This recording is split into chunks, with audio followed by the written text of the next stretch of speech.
Imagine spending 36 years in prison for a crime you never committed, only to walk out and help change the laws for countless of women. That's exactly what Judy Henderson did. And now in her new book, When Light Finds Us, she's shining a spotlight on how prison didn't break her. It empowered her to champion the battered women's syndrome defense. How does someone go from the darkest place imaginable to becoming a beacon of hope for others? Stick around because you're about to find out. Judy Henderson, welcome to Create the Best Me. This is an honor and a privilege to have you on the show because you are exactly what this show is about, creating the best version of yourself. Yes. Well, thank you. Thank you, Carmen. It is such a privilege and I'm humbled to be here. I love the title of your podcast. I think that's what everybody needs to do. That needs to be one of their goals, create the best you that you can be. And that's what I've been able to do because I've been in a position to do it. Mm-hmm.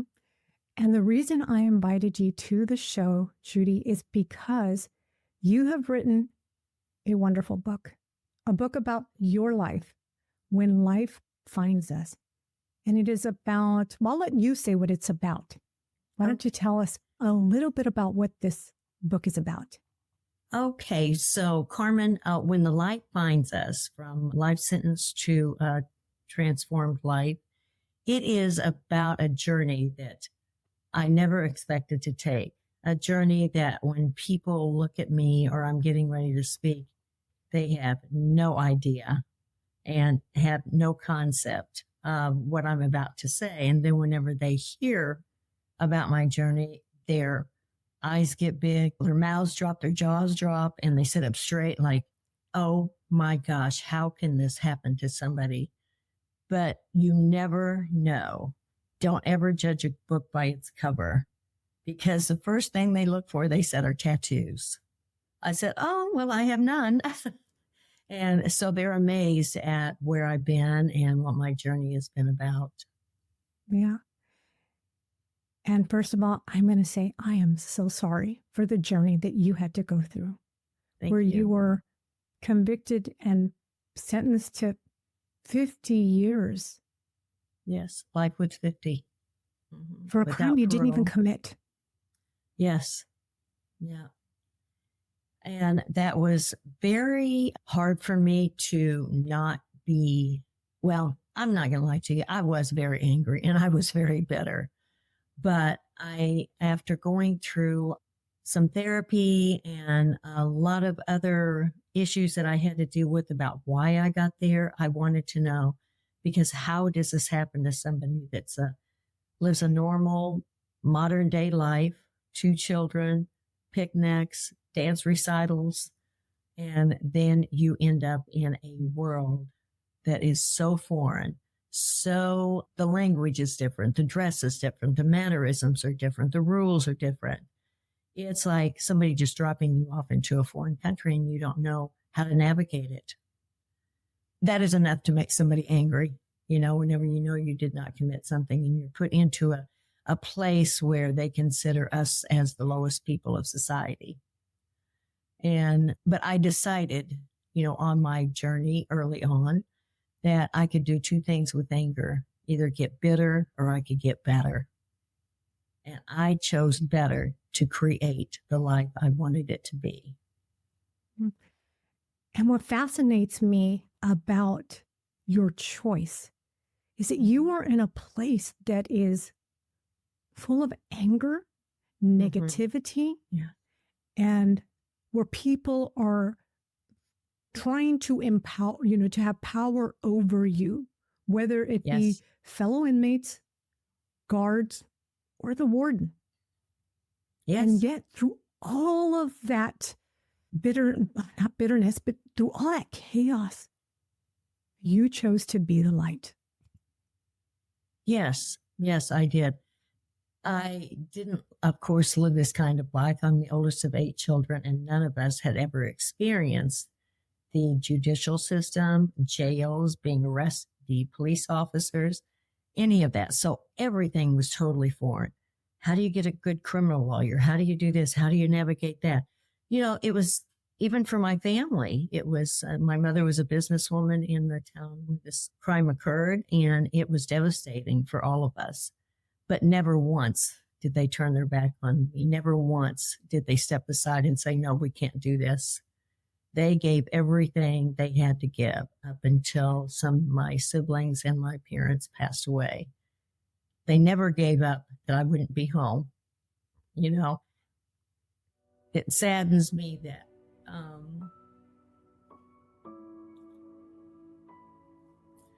some of them cannot be here for us to have the memories that we would like to make together or talked about making together. But I have my daughter, my other siblings, and I have my son and 9 grandchildren and 9 great-grandchildren. So I do have still a large family. Mm-hmm. So tell me, you had this small village of people that knew you to the core, knew that you didn't do this. Right. How were you able to keep going when you just had this really small village of people? Because that small village of people was my heart. These were my family. These were my children that I loved and adored, and I dedicated my life to whenever I was with them. And so I could not give up. I mean, there's times that you're going to read in the book where I did attempt suicide.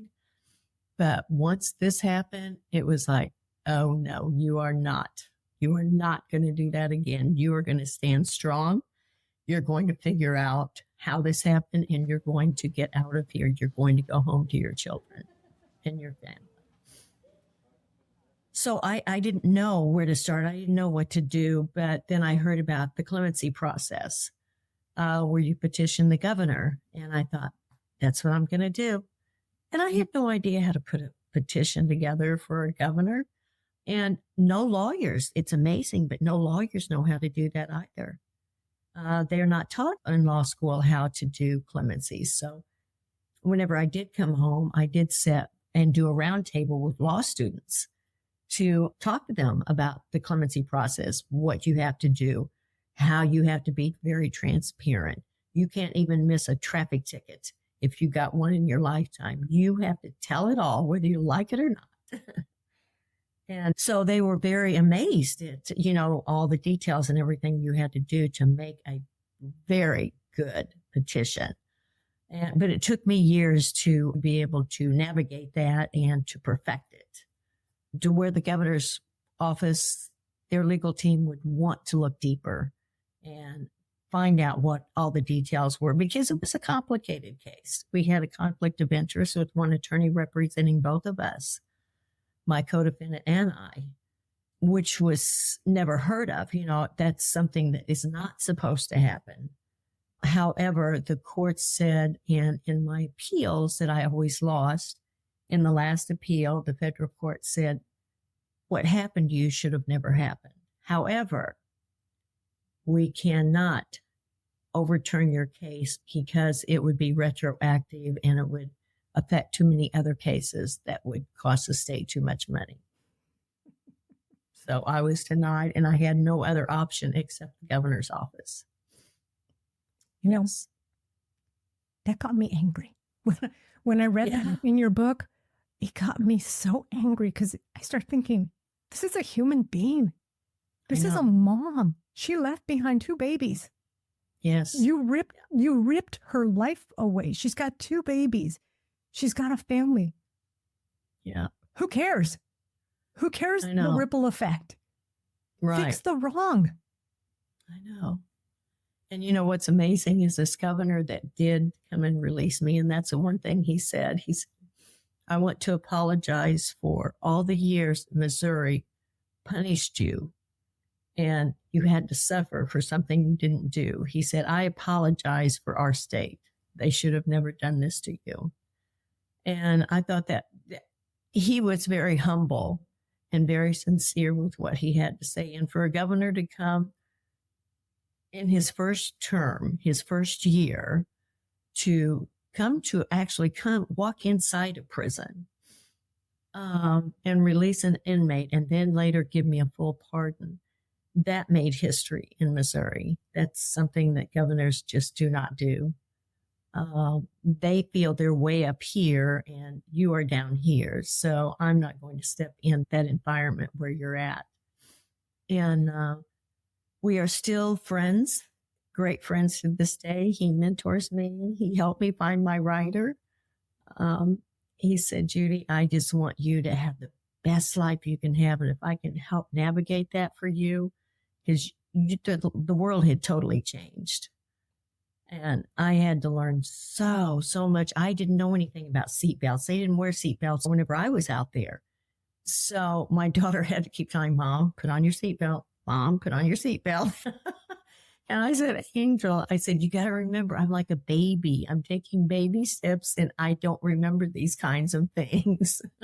Mm-hmm. I mean, Carmen, let me tell you, whenever I first stepped into my bedroom, because my daughter has like a 5-bedroom, 4.5 bath home. And I went into my bathroom and I started to put my toothpaste and toothbrush up and I was looking around and I thought, oh my God, there's so much room in here. Where am I going to put it where I can find it the next morning? And it was crazy. I thought, I'm not supposed to have this much room because for 36 years I had just a little metal locker and it always went on the top shelf to the right, top shelf to the right. It was the itty bitty space. And now I have all this other. And girl, whenever we went shopping, I'll tell you, it was fun. Because we could have 6 tops and 6 bottoms, 12 tops, and 2 pair of shoes. So now I'm ashamed to even tell you what I have.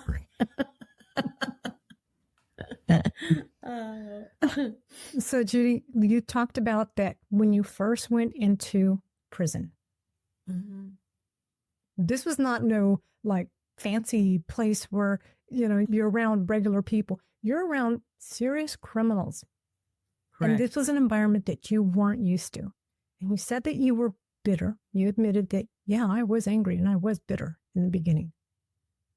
But then you chose something better. Yes. You chose to be different. Let's talk about, I know that in the book you talked about starting out with your appearance. Right. Yes. My mother was always like that. She always was fixed up. I can't even hardly remember her wearing anything but dress and heels. I vaguely remember, because we did live in California for a while, and we'd go up to Big Bear, and she would wear, then it was called pedal pushers, which now are crop pants. Just different term, different era.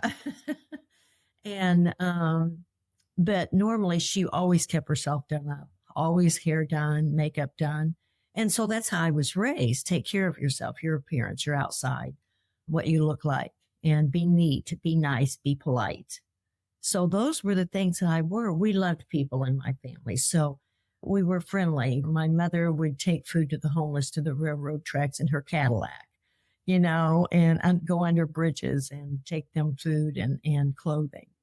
So walking into this and me still being polite, I didn't know I wasn't supposed to be polite, but they take that for weakness, and you don't just speak and smile and, be like that. But 2, my smiles were covering up a lot of fear, a lot of anger. It was a mask whenever I was in there. And I did hold on to one thing they couldn't take from me. They could take my name and give me a number, but they could not take my appearance. So I kept putting makeup on every morning. I kept doing my hair. I kept trying to look neat in what few minor clothes that I had. And that was something that brought attention, of course, to even staff. I had a lieutenant call me down to the office one morning about, early in the morning, 1, 2 in the morning. Said, Judy, I just want you to know you're going to have a hard road to hoe in here. And I said, what do you mean? And he said, because the female officers are going to give you a hard time because they don't like how you look. I said, what? I couldn't comprehend that. I couldn't understand that concept. Why? Why does it matter how I look? And I had a captain that was probably 6'6", big woman, and she took her hand to my throat one day as I was walking down the hallway and just pushed me over to the side and said, I just want you to know if I had my way with you, I would take away your makeup and put a prison dress on you. And scared me to death. I thought, oh my God, they really are after me. They really do want to. And not all officers are nice. I mean, there were some, let me tell you, that I would lay down and give my life for, that that were in there and that were so kind and sweet and nice to me. But they're very few and far between. So you have to even learn how to navigate how you are, your personality with staff, and then different with the offenders. And then you're different with your family. So it's always things are changing, confusing. So there's a lot you have to do, and there's no roadmaps that tell you how an inmate's supposed to be in prison. Mm-hmm. But you trying to be yourself. You said, okay, Yes. You know what? I'm going to be here for 50 years. So might as well be myself. But my guarded self, as you said, because there's different ways you behave around the correction officers and different ways that you present yourself around fellow inmates. Correct. And that is one thing it's just a real narrow line, that you have to walk because you don't have much space to switch back and forth. And you always have to be on your guard because they did away with mental hospitals. So they send mental patients to prisons. So you're dealing with all kinds of personalities, all kinds of mental diseases. And it's sad because you don't know when one of them's going to click out or, attack you. So you're always on guard. And they say that inmates like to sit with their backs to the wall so they can see who's coming. And that is very true. You do. You have to watch and you have to read. You learn how to read people's bodies. You learn how to read their expressions. And you just always have to be on guard. And that's very stressful. Yeah. Very stressful. I know in your book you talked about that other women were curious about the way you looked. And then you started to share. I did. That, you started making them up. Making them feel pretty, making them feel like more than just an inmate or a number, more as an individual. And that became an infectious ripple effect. You started to see change. You created change in a very negative environment. Correct. Because in the early years when you first came to prison, Missouri didn't have enough money to put us in uniforms or anything. So at that time, we could have clothes sent from home. Well, my mother decided that she was going to send me ultra suede suits and a fur coat and all these nice things. And I said, oh my gosh, nice lingerie, and I said, Mom, no, I can't have, these are not good to have in here. But I started sharing them, with the other ladies. And I started doing their hair. I started doing their makeup.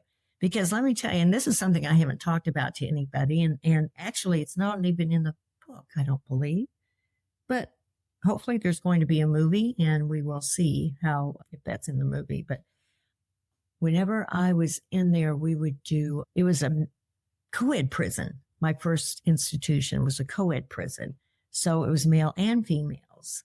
And we had dances once a month in the gym. Yes. And of course, everybody tried to look as good as they could.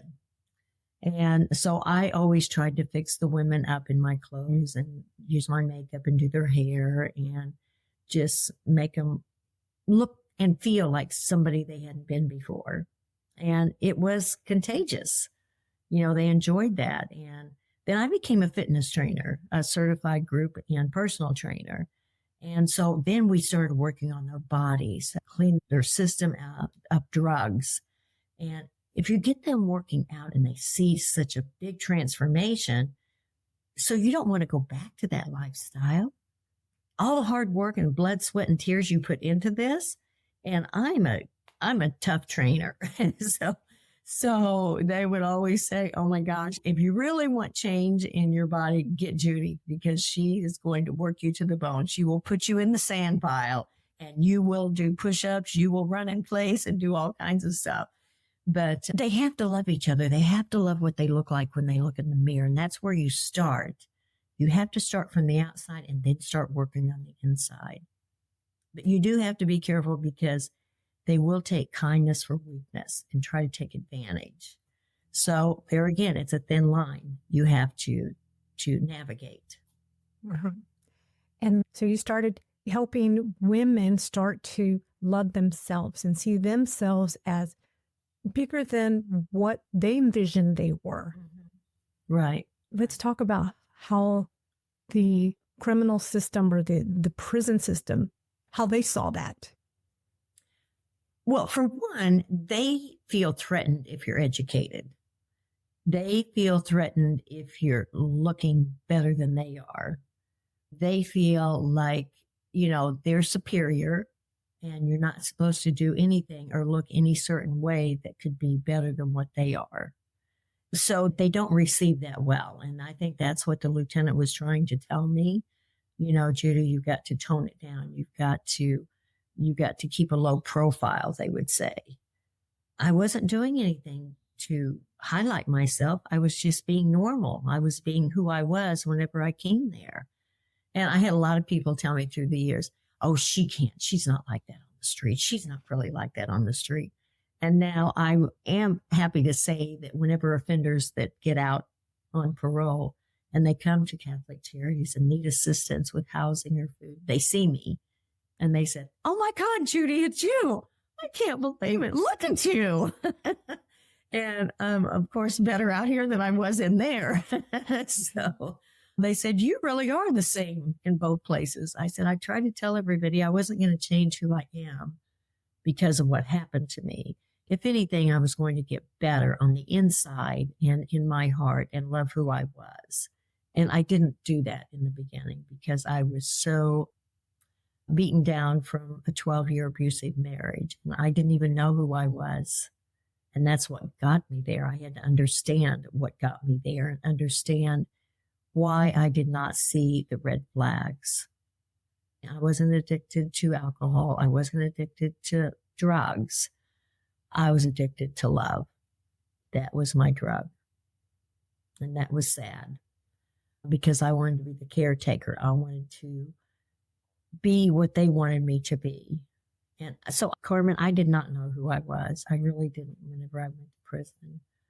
So this journey has been a true blessing in so many ways. As hard as it may have been, I found a lot of joy. I found a lot of blessings in the walk that I had to walk. And I found my purpose. And that was the big thing. I created what was already my purpose, but I didn't know it until I was put in this situation. In reading your book, what I noticed is it seemed like where you were at, you were different. You were different than everybody else.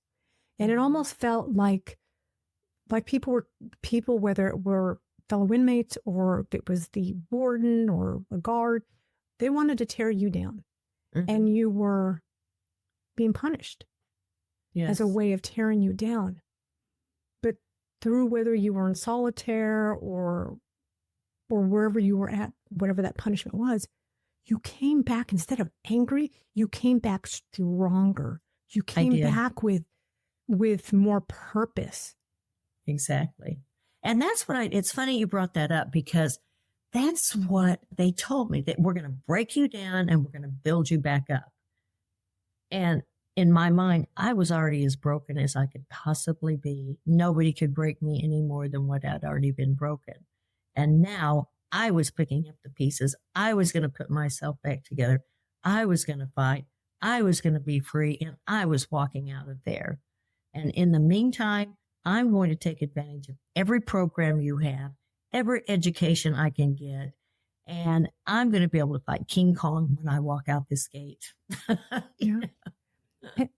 Do you believe that sometimes God puts us in places that we don't understand why we're there or why we are suffering? But then when you look back 36 years later, you see what your purpose was, what your suffering meant. Because I kind of saw that because you were at this prison and then you were sent out of state. And when you went out of state, it was horrible because now you were thousands of miles away from your loved ones. Right. But that prison had things, had tools and resources that were making you a better person, were giving you more of what you needed to heal and hear. Yes.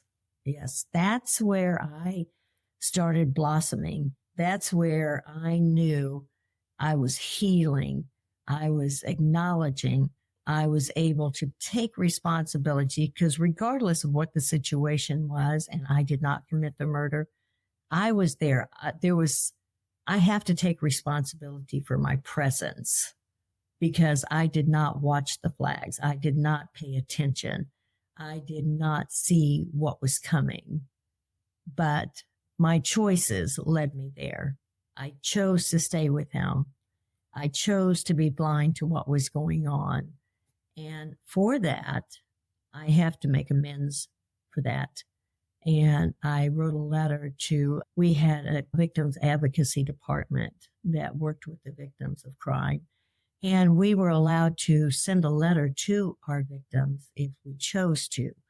But it was critiqued. I mean, every dot, every period, every word was closely paid attention to before they would send that letter on to the victims. Because it had to be about them, not about us. It had to be about us apologizing and being humble and sincerely being sorry for what they had to go through because of our actions.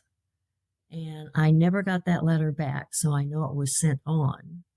And that was a good therapy for me, because I felt like I was able to forgive myself for not paying attention, for being stupid, for not loving myself, and blaming myself for other people's behaviors. All those years that I was molested and blaming me because I thought I did something wrong. No, they did something wrong, not me. But I'm paying for it, but I'm going to get gifts out of it. This is not going to be for nothing. It's going to be for something. And I'm going to create that, and I'm going to make it happen, and I'm going to leave my mark because I'm going to continue to help these other women.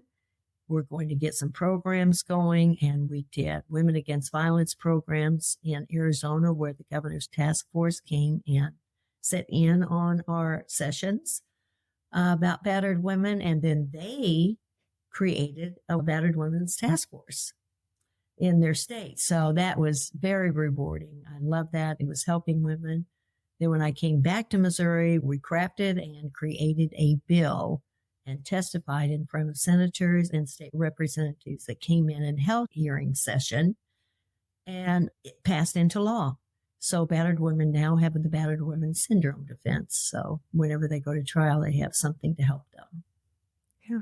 And it's because it's through your healing. Through your healing, yeah, you're able to help other women out there. Yes. That maybe committed a crime due to battered women syndrome. Yeah. The other thing I wanted to add in here is that, or I wanted to ask is, when you went back to Missouri, because they didn't want you there. No. But you got there. Yeah. How difficult was it? And because you're a very strong woman, very strong, very resilient. And when you get your head fixed on, this is good, I know it's good, this is why we need it. How did you have the courage to go back to the warden or to the powers that be in a place where you know they don't like you, to say, we need to implement this program, and here's why? I had to prove myself. I had to show them, hey, I know how to write a proposal to you. I know how to do a mission statement. I know how to do a constitution and a bylaws to make this one of the best programs that will go forward and be here for years for you. It's all about how I can help them create things to help the offenders that will help them better control these offenders and keep them engaged in positive things.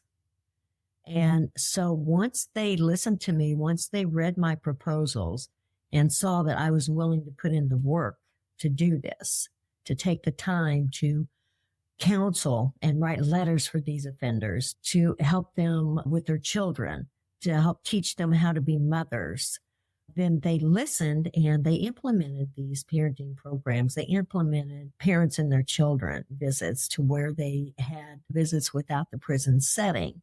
And so I think that's how I got started.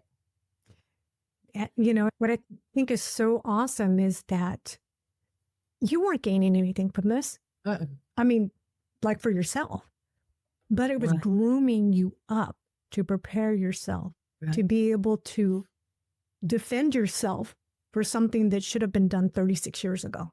Right. And Yes. slowly it connected you to the right people, the Mhm. right people that would get you in front of the governor. Correct. Little did I know, a while ago, Carmen, you did say something about God allows us to walk through these things and do these things. And that's one thing I was really mad at God for, because I knew he had the power to change anything in a blink of an eye, and he didn't. And so I was really pissed off, and angry. And we had a lot of heart-to-heart talks about, why are my children out there without their mother? Why does my siblings, and I'm the oldest of 8, that nurtured them and helped them, because we were 3 older ones and then 5 smaller ones. And it was very difficult for them because they looked up to me. I was the big sister. And so it was painful. It was painful for them to go through this. But as I started looking at the spiritual side of this and looking at the different characters in the Bible and all they had to go through, and then they came out so much better on the other side, it was like, this isn't going to end up being a gift for me. I don't know how I'm supposed to use it. I don't know what I'm supposed to do with it, but you keep putting these people in front of me that need this or need that. And so I just went with the flow, and I followed the navigation, and I followed the signs that God gave me. And I had a verse in my cell. I had a wet cell with a stool and sink. And I put a little verse up there that says, Jeremiah 29:11, I know the plans I have for you, plans for a future. And I kept saying every day, this is not a future. This is not your plan for me. You have a plan for me, and I know it, and I'm going to stand on it, and I'm going to fight until it comes to fruition.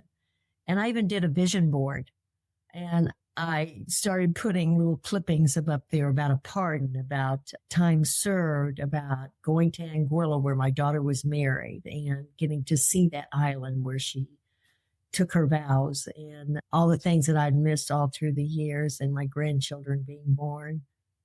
And they all started coming to fruition. And I had on there a book, but I really didn't think I would write a book. I'm going to be honest with you.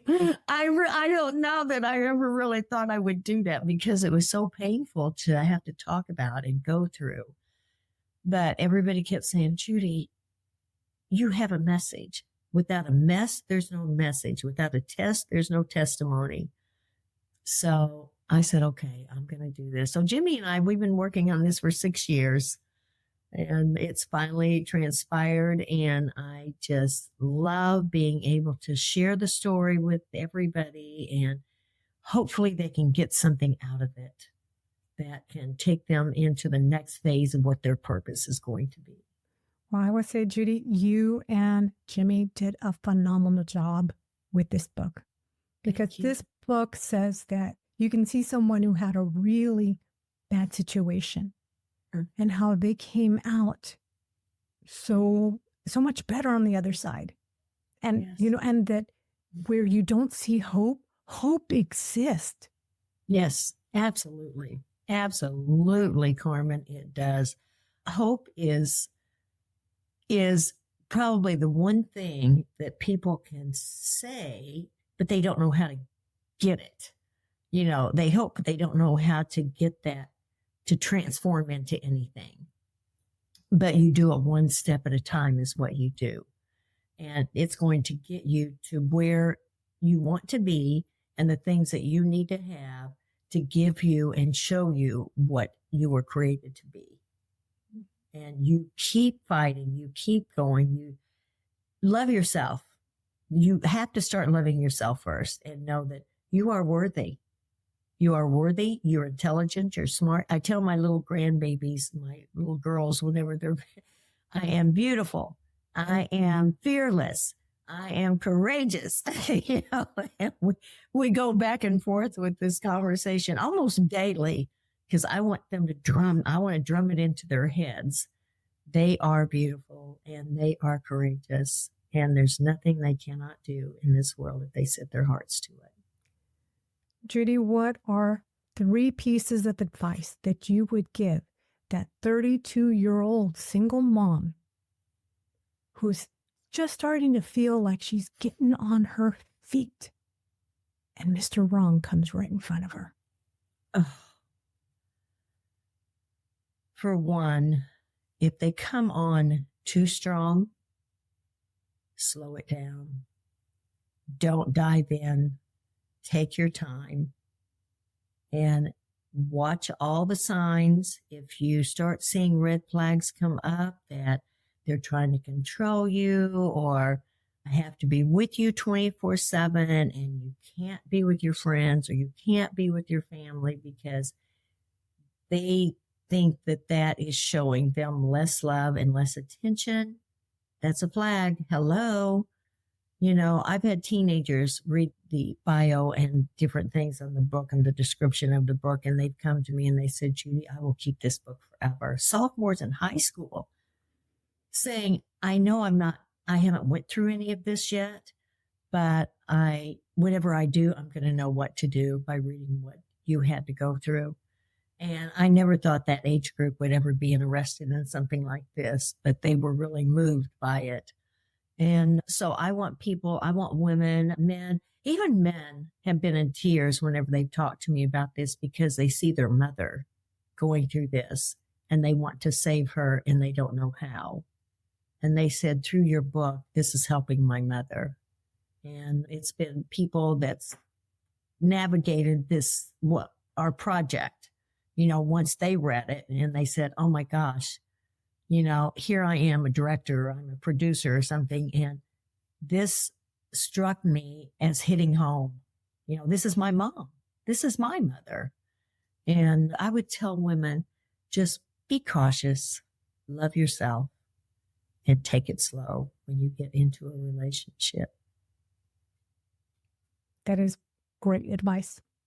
And if people knew your story, I think it would resonate a little bit more. And that's why I honestly think everybody needs to read this book. I don't care if you're a man. I don't care if you're female. Right. And not just purchase the book and read the book yourself, but purchase copies for your daughters, your sisters. Yes. That one girlfriend who finds love in all the wrong places. Yes. Give her a copy. Yes. And they can pick up that book. They can pre-order the book now. The book is released on April 15th. Correct. Yes. Because you wouldn't want your daughter to go through this. So educate her now. Let her know what can happen just by being in the wrong place at the wrong time with the wrong person can lead you to a lifetime of horror inside a prison cell. And honestly, Judy, you're lucky to be alive. I am. I really am, Carmen. There were 2 contracts put out on me.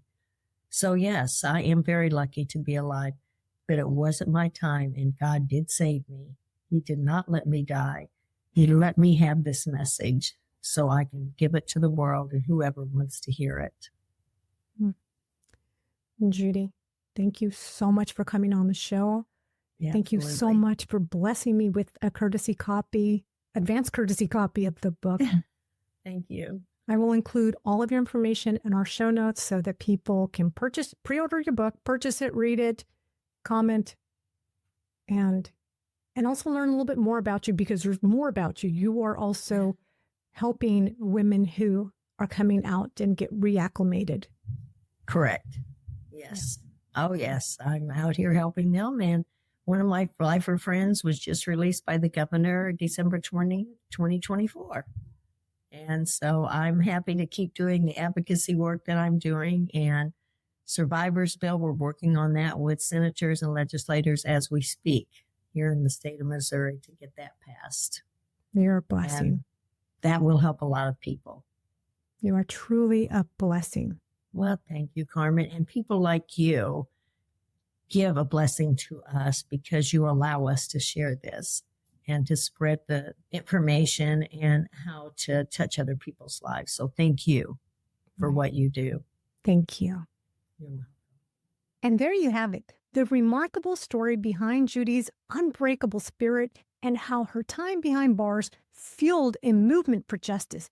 If you want to learn more about Judy Henderson or connect with her, head on over to createthebestme.com/EP110. And don't forget to pre-order or buy your own copy of When Light Finds Us, available everywhere April 15th, 2025. I love Judy's book, and I know you will too.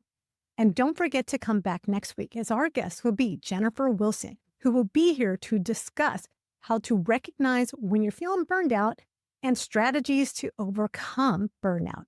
Until then, keep dreaming big, take care of yourself, and remember, you are beautiful, strong, and capable of creating the best version of yourself. Thank you for watching. Catch you next week. Bye for now.